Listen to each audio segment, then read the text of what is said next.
There is this beautiful Zen story that I'm probably going to mess it up, but it is something like two Buddhist monks had a revelation of Shiva, I think, and they asked him, Shiva, you know everything. Please tell us, when are we going to be enlightened? And Shiva pointed them to a tree, and he said, as many leaves as there are on this tree, that number of lifetimes will have to pass until you get liberated. And so the first monk got very depressed. But the second monk was thrilled. He was extremely happy, joyous. He was laughing. And so the depressed monk asked the other one, why are you so happy? It will take so many lifetimes. How can you be happy about it? And he said, well, at least I know that it is possible now. It is nothing compared to the fact that it is going to happen, that it is possible even.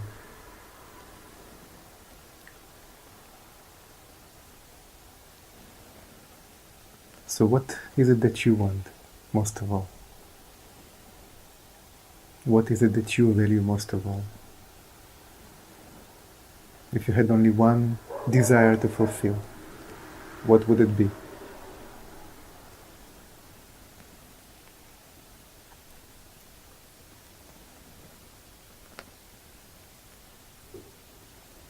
We have so many desires,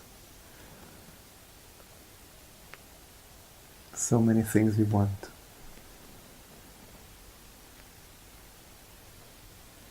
And it is very, very rare to want truth, to truly seek reality, to seek the depths of our nature, our essence.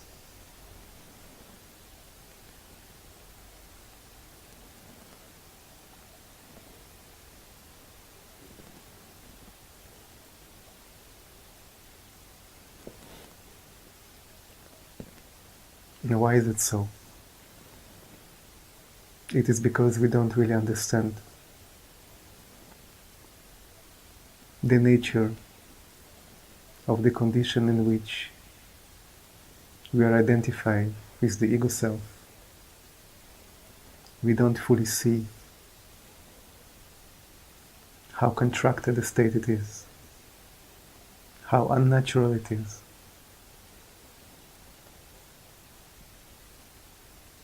We don't really see the vision of life. We don't feel the vision of our being.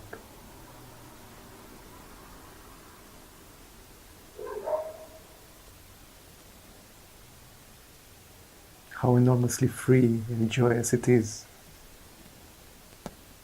How sacred and mysterious it is. How vast it is.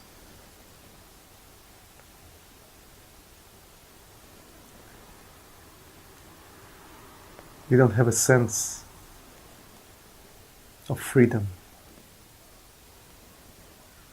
of being truly free.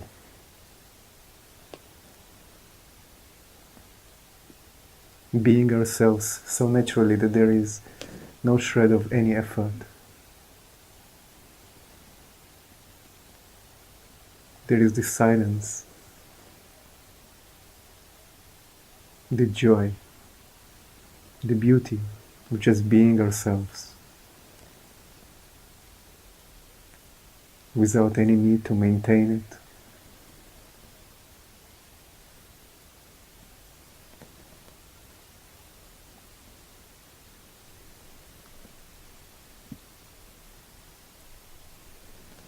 to be unified with life entirely, so completely unified with life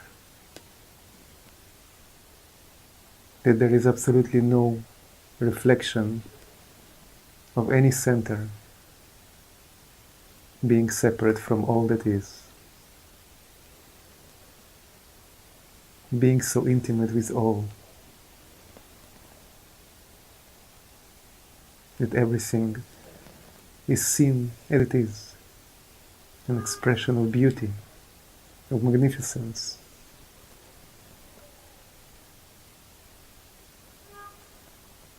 of the mystery of what is,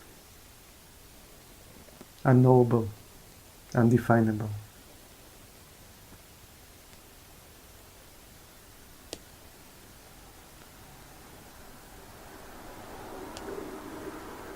So to seek truth, to actually understand what does it mean to seek truth,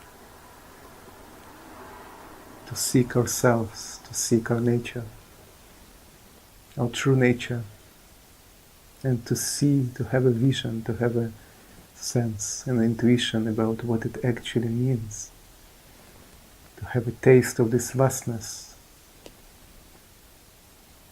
That is very, very rare. We have many ideas about truth, about ourselves, about the nature of reality, especially now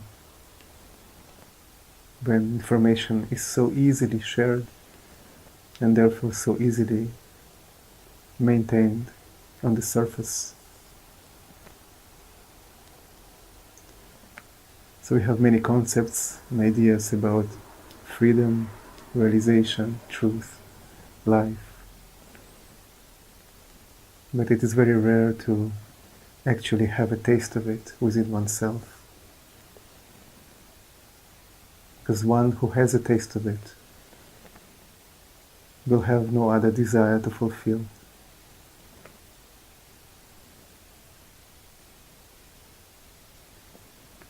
If one realizes that one is dreaming, that one exists beyond the dream, truly, fundamentally, ultimately exists, then there is no desire anymore to fuel the dream.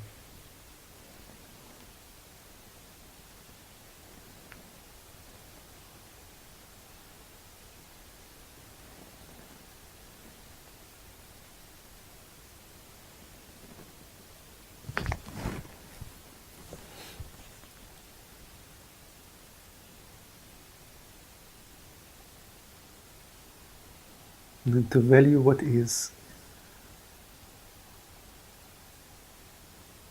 on the one hand so extremely subtle. It is the subtlemost. But on the other hand, it is so simple. It is simplicity itself.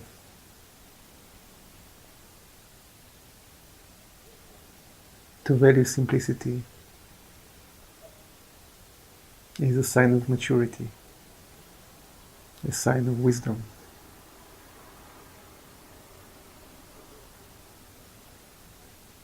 Simplicity is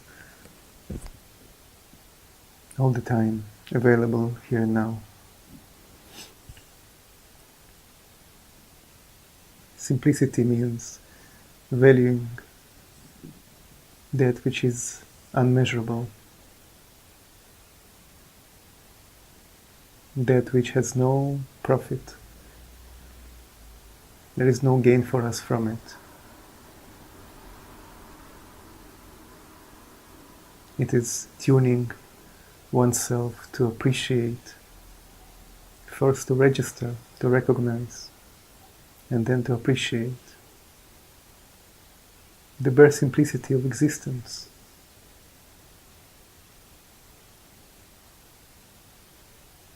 This silence, which is beyond and above everything you experience. That silence which is behind, so to speak, which is the source of all your movements, that space from which all your thoughts, feelings, actions arise, to register that and to value that, and to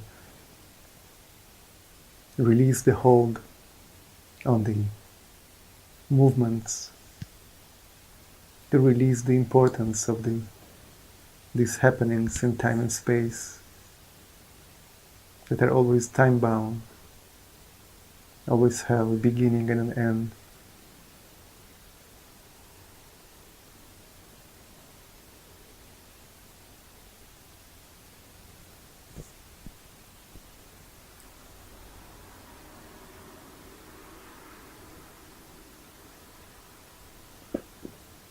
To value this simple presence that is always here,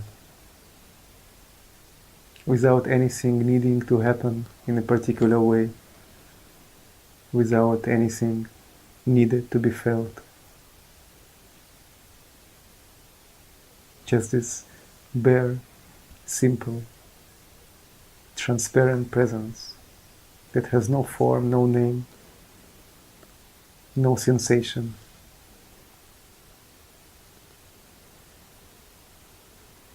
But it is the source of all sensations, of all forms, of all movements.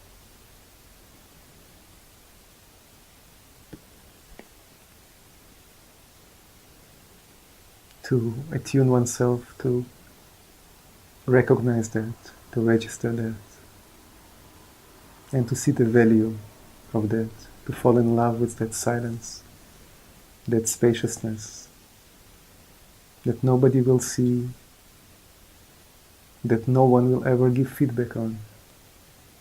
It is this very intimacy of your own self. Your senses cannot register that. Your mind cannot understand and know it.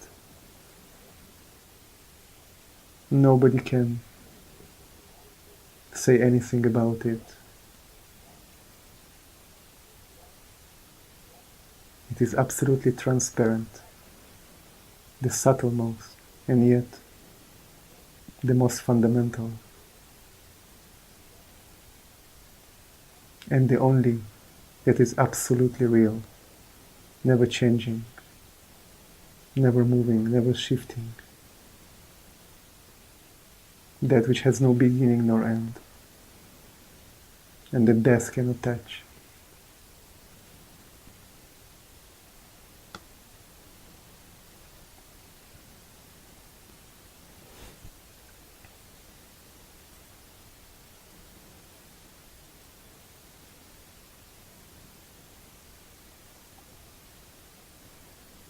The seeker of truth is one who realizes that that is the only thing that is important, because all else will go. Everything else will dissolve, including this body, all memories, all experiences. And so the seeker of truth understands that this life, this beautiful space and time,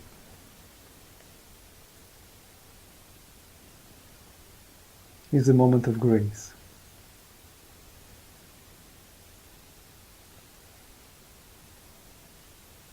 In which the sacred most,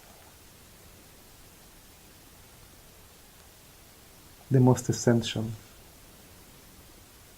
our very selves, can be recognized.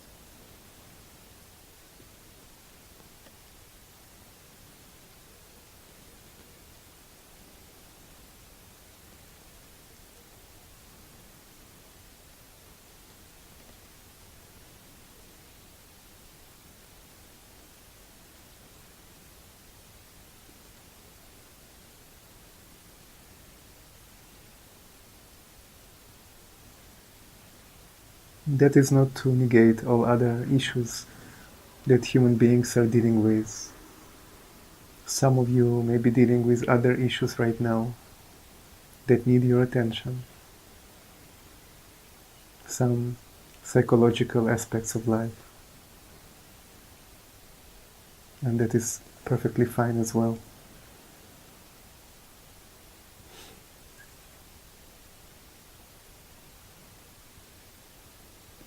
You should attend to it very, very simply, without burning your energy too much. Because your energy is needed elsewhere. Your clarity is needed elsewhere. Your sensitivity is needed elsewhere. It is needed here and now, in recognizing this taste of your timeless, infinite nature.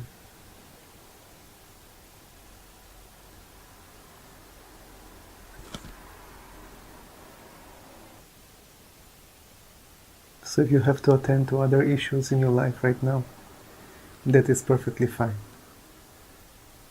But try to do so with the minimum energy needed.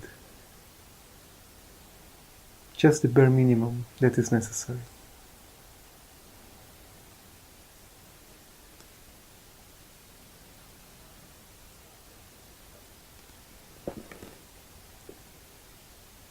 This story of ourselves that we are living and maintaining through daily life has to be slowly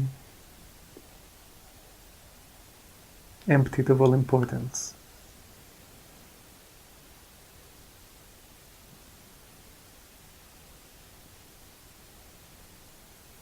And this dire longing to recognize our very essence has to take the front.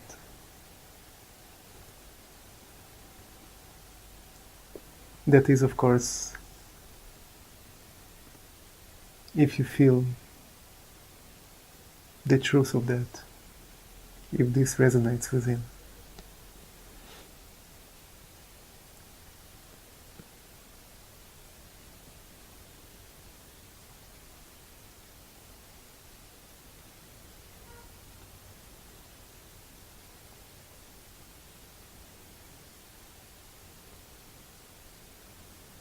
After all, whatever you are doing now in your life, whatever experiences you are going through,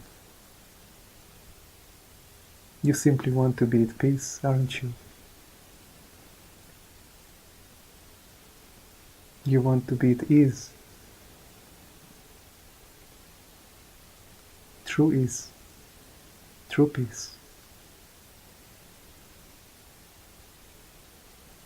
There is nothing that can give it to you except the realization of your nature.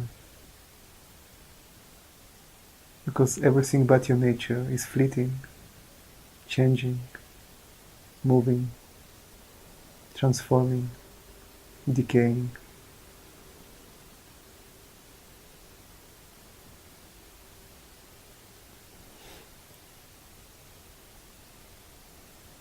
If you are truly serious about finding that eternal joy, eternal peace, eternal ease, beauty and meaning, then you will start looking the other way. You will stop looking outwardly so much, and you will start looking inwardly. Of course, outwardly and inwardly is not entirely true. But for the time being, it serves the purpose. Eventually you will see there is no outer and inner. But at first, initially, we have to have this distinction.